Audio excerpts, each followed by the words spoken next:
So, Jiaoqiu, the new upcoming nihility debuffer of some sort, to whom the overall community has quite mixed feelings about. Some say he's bad, some say he's good, and in this video we'll learn everything about him. As usual, we start with a brief explanation of his kit, followed by his Eidolons, some build options, proper rotations, and finally synergies. So leave a like if you enjoyed this video and let's get started.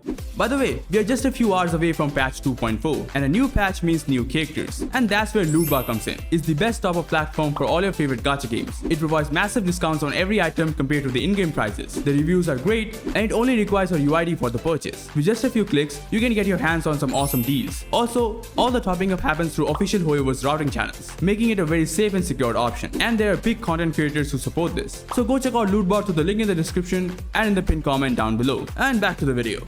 We begin with an overview. Jiaoqiu is a 5-star fire unit following the path of nihility. He excels at applying debuffs and has potential at dot teams as well. Looking at his base stats, he has high HP, pretty low attack and defense, and quite low speed of 98. But he gets more speed through his bonus stats. Lastly, he has a 100 energy cost ultimate, which does allow him to have a 100% uptime on it. But before that, let's learn about his other abilities. Let's take a look at Jiaoqiu's traces. His basic attack is nothing special, so we straight move on to his skill, Scorch Onslaught. Deals burst fire damage to 3 targets and applies 1 stack of Ashen Rose to the primary target. Simple enough. Next is his talent, Quartet Finesse Octave Finere. When Jiaoqiu hits an enemy with either his basic attack, skill or ultimate, he applies 1 stack of Ashen Rose to the target. This results in a very high amount of debuff application, similar to Black Swan, where everything she does applies Arcana onto the enemies. At 1 stack of Ashen Rose, every enemy takes 15% more damage, and every other stack after that will increase this by 5%. Ashen Rose can stack up to 5 times and last for 2 turns. So at max stacks, we are looking at around 35% damage taken debuff on the enemies. As for the duration, well, I don't think we need to worry about that. With the incredible amount of debuff application that Jiaoqiu has, he will constantly be refreshing the duration. Finally, every stack of Ashen Rose is also considered a burn dot on the enemies and deals fire damage similar to it. And you know what that means? He has synergy with your traditional dot teams as well, with units like Kafka and Black Swan. For his ultimate, Pyrograph Arcanum, he first sets all the Ashen Rose stacks on the enemies to the highest stacks currently present. Meaning, let's say one enemy has 2 stacks of Ashen Rose and the other has 5 stacks. With his ultimate, he will increase the first enemy's Ashen Rose stacks to 5 as well. He then activates the field, dealing fire damage to all the targets and making every enemy inside the field take 15% increased ultimate damage. Also, when inside the field, every time an enemy takes turn, there's up to a 60% chance for the enemy to be inflicted with 1 stack of Ashen Rose. This can happen 6 times per ultimate, and said ultimate lasts for 3 turns. Now the extra 15% ultimate damage taken, with the already active 35% increase to all damage taken, will result in a whopping 50% vulnerability for units like Akron, whose main damage source is her ultimate, and by the looks of it, Jiaoqiu was designed to work with her. This field also lasts for 3 turns, and with the 100 energy cost, we can actually have this field active permanently. We'll discuss that more in our rotations. Lastly, his technique, Fury Queller, creates a dimension for 15 seconds, and after entering battle, deals fire damage to all enemies and inflicts them with 1 stack of Ashen Roast. For Jiaoqiu's trace level of priority, you first and foremost level up his talent. It contains everything that Jiaoqiu stands for. His damage taken debuff, the damage his dot do, everything. Next, level up his ultimate, as that also has the ultimate vulnerability and the extra chance to apply more Ashen Roast. Actually, you should level up both his talent and his ultimate at the same time, as both have the highest priority. As for his skill and basic, now these two literally have the least impact on his performance. So you can leave them at level 1 if you are lacking resources, but I would recommend leveling up his skill, as it does add a bit of damage. Moving on to Jiaoqiu's passives, the first one gives him 15 energy at the start of the battle, which can allow a first and ultimate shenanigan. His second passive increases attack based on his effect hit rate. To be precise, for every 15% effect hit rate that exceeds 80%, Jiaoqiu's attack is increased by 60%, up to a maximum of 240%. And for that, you need to get 140% effect hit rate on Jiaoqiu. Lastly, his third passive. While Jiaoqiu's ultimate's field is active, any new enemy that enters battle will immediately get inflicted with Ashen Roast. And as his ultimate says, the number of stacks applied is equal to the highest number of stacks present on any enemies. As for his bonus stats, after maxing out his traces, he gets 28% effect hit rate, 14.4% fire damage boost, and 5 speed. This fixes his low base speed of 98. After that, let's check out Jiaoqiu's Eidolons, and you'll be stoked to hear that he has some awesome initial Eidolons. Jiaoqiu's E1 gives all allies a 40% increased damage when attacking a target with Ashen Roast. Also, when applying Ashen Roast to any target with any of his attacks, Jiaoqiu will now apply 2 stacks of Ashen Roast instead of 1. This is a great early Eidolon, with damage increase for his team and increased debuff application for himself. Jiaoqiu's E2 just increases the fire dot damage that his Ashen Roast deals every enemy turn. It's good for his personal damage. His E3 and E5 increase the level of his traces. Jiaoqiu's E4 reduces the enemy's attack when inside his domain, which will always be the case with proper rotations. It's great for survivability but not as useful. And finally, Jiaoqiu's E6. There's a lot of text, but basically every time an enemy dies, all the Ashen Rose stacks that the enemy had will be transferred to the enemy with the current lowest stacks. And with this effect, the maximum number of Ashen Rose stacks an enemy can have is 9. And every stack of Ashen Rose will also decrease the enemy's resistance by 3%. So at max 9 stacks, we are looking at a 27% resistance down, which does result in a huge damage increase for both him and his teammates. Overall, I personally think just his E1 is worth getting. The extra damage increase and the increased debuff application gives more value than all of his other Eidolons. His E2 and E6 does have potential, but not to the extent as his E1. And then there is also the fact that it's his E1, and that is much easier to get than any of his other Eidolons. All in all, I just recommend his E1 if you do plan to hyper invest in your Jiaoqiu, and if not, then he's absolutely fine at E0. By the way, if you're enjoying the content, please consider subscribing, as it greatly helps this channel grow and motivates me to make more content for you guys.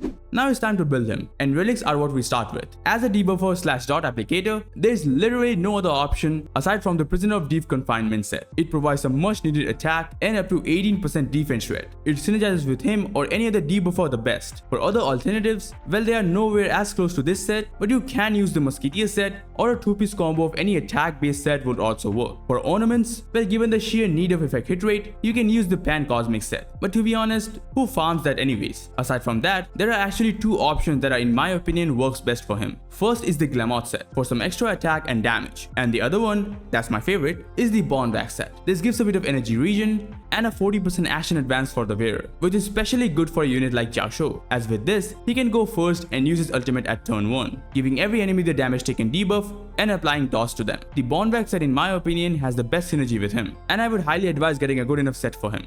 Now for all the stats he needs, here's an example build that you can take for reference. I only use 4-star Lightcones and considered only the lowest rolls on substats. So rest assured, you guys will be able to build a better Jiaoqiu than this for sure. For main stats, you always want effect hit rate on the body to reach that 140% effect hit rate goal. Definitely a speed boot, a fire damage sphere, and an ERR rope to keep the ultimate active all the time. For substats, try to get as much effect hit rate as possible, and then some speed and attack would be nice. You can also invest in some tank stats like HP and defense. Looking at the reference build, you guys may think the attack is a bit low for a debuffer / dot unit, but that's where his third passive comes up. As we discussed already, for every 15% effect hit rate above 80%, Jiaoqiu gets a 60% attack increase, and this can go up to 240%, and for that, you need 140% effect hit rate. This effect hit rate also helps with his ultimate, as the chance of applying the extra Ashen Rose is only 60% compared to his skill or talent where it's 100%. As for the attack increase, if you manage to get all 140% effect hit rate on Jiaoqiu, he gets 240% attack increase, and that's way above 3k attack. And with this, Jiaoqiu will have more than 5k attack in total. So focus on effect hit rate stats and try to reach that 140% threshold. After that, let's discuss his Lightcone options. Obviously, his signature is just the best option for him. It gives a huge amount of effect hit rate and gives even more damage taken debuffs onto the enemies. And the fun thing about damage taken debuffs is that it counts for every kind of damage there is. Normal crit damage or just dot damage, even break damage also works. Is the perfect option for him. Other option consists of the Black Swan's Lightcone, which does have some conditions, but since the Ashen Rose debuff is also counted as any other fire dot, it also works with this Lightcone. Black Swan's Lightcone also gives effect hit rate and then increases attack and gives defense share to the enemies. And with this kind of buffs, this Lightcone can actually surpass his signature in certain situations. Given the amount of damage taken debuff Jiaoqiu already has, having a bit more won't make that much of a difference. But some extra attack and defense share can increase his damage more. Aside from this, there is also the 4-star Eyes of the Prey. It gives effect hit rate that becomes attack for Jiaoqiu and also increases dot damage, which is where most of Jiaoqiu's damage is. Other options like Good Night Sleep Well or Incessant Rain, Silverwood's Lightcone, can also work. As for Good Night Sleep Well, it doesn't really work that well with Jiaoqiu, as with no effect hit rate stat on it, it becomes much harder to reach 140 effect hit rate on him, and you end up missing out on a lot of attack. Lastly, if you have the version 1.1 event Lightcone, the tutorial mission starts, is actually an awesome option for Jiaoqiu. The effect hit rate makes him easier to build, and the extra energy can allow him to use an attack percentage rope than an ERR rope, and still pull off a 3-turn ultimate, keeping the buff active all the time. And if you are concerned about the condition of the energy, well, Jiaoqiu should always be used with the Pioneer set, and that reduces defense off the target, and that will trigger the energy gain passive of this Lightcone. It's sad that you could only get this awesome F2B Lightcone if you've played the event back in version 1.1. That said, if you have it and don't own an S5 copy of Eyes of the Prey, then just use this Lightcone. Here's a chart comparing all the Lightcones I've mentioned with some extras. You can pause the video and take a look. And while we're on the topic, which one should you go for? Should you go for his Lightcone or his E1? Now personally, I'd recommend his E1 over his Lightcone, just because we have 4-star options like Eyes of the Prey and the tutorial mission stars available to us. These Lightcones comes really close to what his signature provides. And just for that very reason, his E1 gains more value. It increases his debuff application, that increases his damage, and it also gives him more utility for his teammates in the form of damage boost, and that makes his E1 more valuable to get than his signature Lightcone. Now that we have gone through all that, let's discuss his rotations. Now there are 3 ways you can go about playing him, and I'll explain each one of course. The main goal is to keep his ultimate's field active all the time, and since the field lasts for 3 turns, we want to make sure that we get his ultimate back in time. The most easy way to do this is to just use his skill all the time, and with an ERR build, this will give you more than enough energy to use his ultimate every 3 turns. But this also makes him SP negative, and that's not the best thing for a support or a debuffer. And also, his skill is not worth using every turn, just to get a bit more energy. So I recommend opting for a skill point neutral rotation, where you switch between his skill and basic attack, and that will make him SP neutral. The problem here is that for his first 3 turns, where he will use his skill 2 times and basic once, he gets the energy he needs. But for the next 3 turns, where he will do the opposite, with 1 skill and 2 basic, he falls short of a bit of energy. Now this can be fixed if he gets hit once or just defeats an enemy, and in endgame challenges, that happens very often. But there may still be times when he might not be able to keep his ultimate up. Now the third rotation fixes that, but this only works if you have the tutorial mission start Lightcone. With this Lightcone, even without an ERR rope or set, he can always guarantee a 3-turn ultimate. Now the tutorial mission Lightcone is by no means his best Lightcone choice, there is still his signature, or the best 4-star option Eyes of the Prey. And for those Lightcones, I recommend using the ERR build. These 2 SP neutral rotations are what I recommend. You can choose based on which Lightcone options you have in your account. And finally, let's discuss Jiaoqiu's best synergies. And lo and behold, the one unit that everyone wants to know about is of course Acheron. Jiaoqiu is going to be the best support for Acheron yet. He gives a huge damage taken debuff for all types of damage and some extra damage taken specifically for ultimate damage. And that is of course for someone like Acheron. Also his debuffs are AoE, which is a huge upgrade from Silver Wolf, who is extremely single target. Not only that, Jiaoqiu has incredible debuff application, which will help Acheron get her ultimate back sooner. And then there is also his personal damage output. All in all, he's just the unit Acheron always wanted. The only thing that could have been better is if he had some kind of heal in his kit. I mean, they are saying that he's a healer, but his kit says otherwise. But anyways, he currently has the most synergy with Acheron by far. Apart from this, the next thing that comes to mind is a dot team, with units like Kafka and Black Swan. And here as well, he performs admirably. Of course, in terms of his dot damage output, it's nowhere near close to either Kafka or Black Swan, but he makes up for that with his all crazy debuffs. In terms of teams, I would recommend pairing him with Kafka and Black Swan instead of switching him with either of them, because what Black Swan provides are her crazy multipliers for her dots that Kafka takes advantage of by detonating them, but Jiaoqiu's multipliers aren't that big. So using him as a debuffer is more appropriate than using him as a dot applicator. A team with Jiaoqiu, Black Swan and Kafka can certainly dish out absurd amount of damage. Now it won't be as insane as a team with Ruanmei or Robin, because well, Ruanmei is literally the best support in HSR, and there's a lot more than just damage boost that she provides. The utility with weakness break efficiency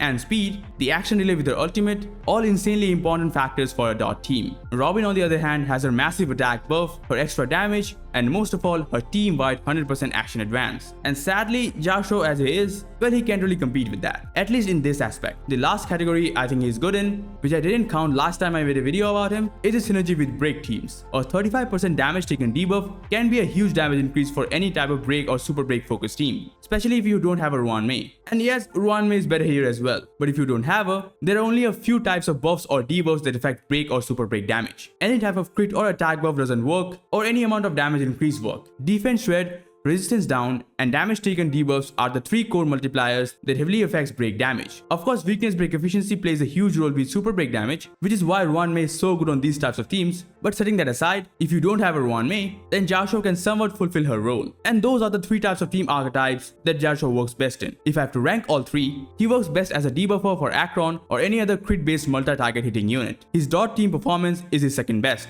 Here his value is less compared to units like Ruanmei or Robin, as they provide way more than what Jiaoqiu can do. And finally, his break team performance is his least good compared to the other 2, because like his dot doesn't hold much value there, and his extra ultimate damage taken debuff also doesn't do much. The only thing that he provides there is his 35% damage taken debuff on the enemy, which is obviously good enough to use, but not so good to be called great. And that's all the synergies that I could think of. If you guys have any other ideas, do share them in the comments. Overall, Jiaoqiu is a great debuffer, but only just good enough to be called a dot applicator. His multipliers are not that impressive, but his potential as a debuffer is insane, and currently, I dare say he holds more value than Silverwolf. The one factor that defines Silverwolf's supremacy was her weakness implant. But now after more than a year of this game, there are a lot of units that just don't care about enemy weaknesses. And Silverwolf's single targetness has become her downfall. And this is where Jiaoqiu shines. He has the AoE coverage and he has a debuff that affects all type of damage, allowing him to be used with pretty much every unit in the game. And that makes him the current best debuffer in Honkai Star Rail. And that's all I have to say about Jiaoqiu. He is definitely a slept on unit. A lot of players think he is just bad. And frankly, there is some truth to that, as he's not the best option for every team. And that's fine. Not everyone has to be as busted as Ron May. So leave any question you may still have and I'll try to answer them. Thanks a lot for watching this video and I'll see you guys in the next one.